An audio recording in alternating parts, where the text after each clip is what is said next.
I'm Gregory Peck. Hi, I'm Janet Lee. I'm Kirk Douglas, here to talk to you about voting. So, this story starts here in San Francisco. As you may have noticed, we're in Texas in my childhood home. I was trying to vote absentee, so I'll read you the timeline. Early September, I sent the request to get the form to request an absentee ballot, because that's how you have to do it in Texas. Late September, I received the form, emailed in a digital scan and picture of my application. It's not easy on the website to know where to send it. I called several times to try and figure that out. Didn't work. Tuesday, October 6th, after I called and they said they had no record of the request, I tried other emails that I found on the site. Wednesday, the 7th of October, I got my first reply saying that they didn't receive if they didn't receive a hard copy within 4 days, then the absentee ballot request would no longer be valid and there'd have to be a new one. I mailed in the hard copy that night. Tasso, who's filming, witnessed it. I'm not sure why they say on the website that you can send in an electronic copy if it doesn't matter, because they don't do anything until they get the hard copy.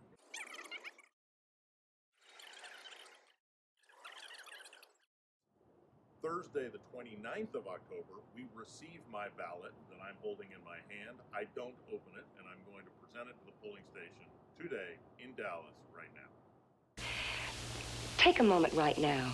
Think about the election, what it can mean to you. Early on Election Day, we drove to the Grauweiler Community Center on Harry Hines. I'd never voted there before, but recently, laws had changed to allow you to vote anywhere in any given county. There were no lines, and it was nice to see a bunch of young people volunteering. It took a while to cancel my ballot. I was almost given a provisional ballot, but luckily avoided that, got a normal ballot, and voted in person. If you don't vote, the choice is going to be made without your influence. The choice is theirs, not yours. Do you want it to be that way? So why fly all the way to Texas to vote? Well, to answer that question, I have to explain a little bit about my connection to Dallas. I was raised here. I went to St. Mark's School of Texas from 5th grade through high school. As soon as I could, I got out of Dallas and ended up living in a bunch of different places around the world. When I lived abroad, I had to declare some places the place I voted from. Dallas seemed to make sense. I'm here at St. Mark's, the all-boys school I went to. St. Mark's is an important place in Dallas. It's one of the best schools in the city, and a lot of important and influential people work hard to have their sons go there, and there's a lot of money around.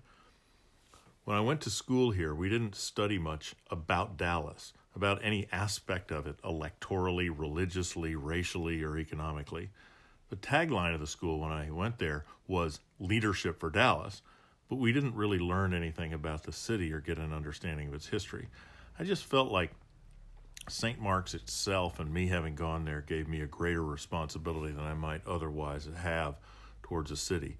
I care about the city politically in terms of it more effectively wrestling with its past and understanding itself better than we did when I lived back here. Don't vote, and the choice is theirs. One of the only times I ever remember crying while watching the news was when they removed the statue of Robert E. Lee right here.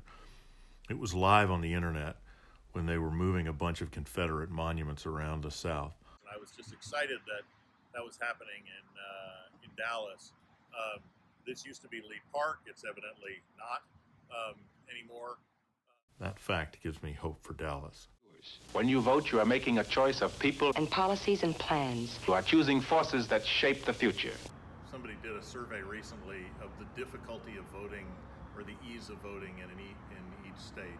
Texas is the most difficult state to vote in the country in a bunch of different ways. I spent many weeks trying to request an absentee ballot and didn't get it until it was too late to send it in. After really focusing on trying to get it, too.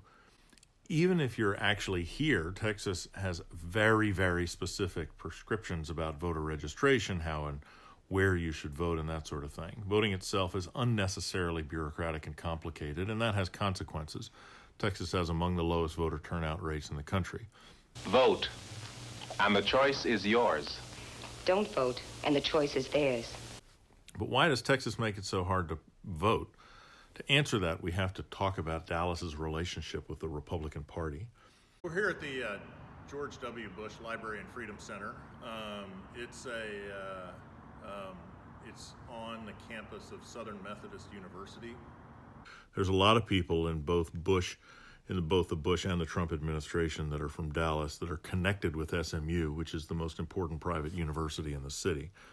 Dallas is one of the only major cities in the U.S. where there's a pretty solid Republican leadership in the city leaders, and there's a connection between the difficulty of voting in the Republican Party because the Republican Party, particularly in Texas, has increasingly made it difficult to vote, especially for the demographics that tend to vote Democratic.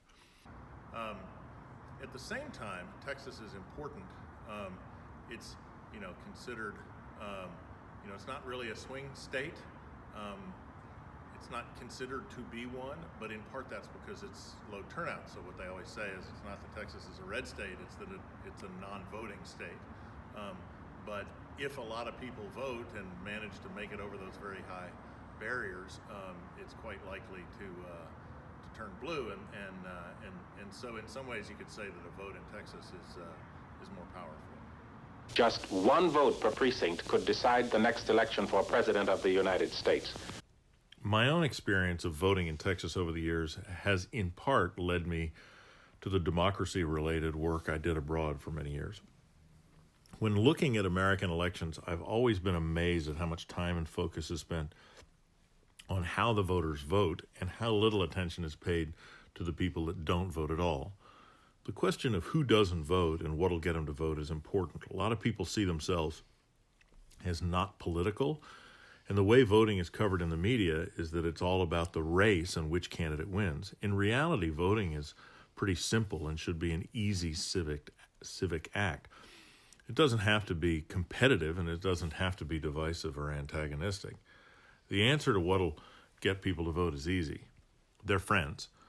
For people who care, we can easily help them find which friends might not vote otherwise. For example, people who've moved recently or have some barrier to voting.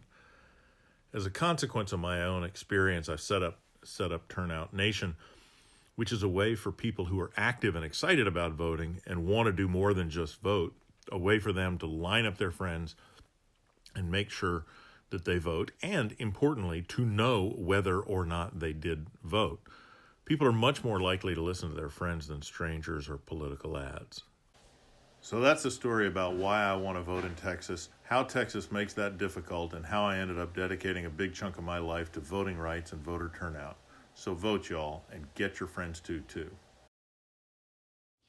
So remember to vote, and the choice is yours. Don't vote, And the choice is theirs. your vote Could be the One that counts. counts. counts.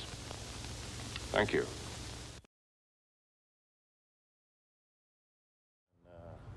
All of these. I want all these.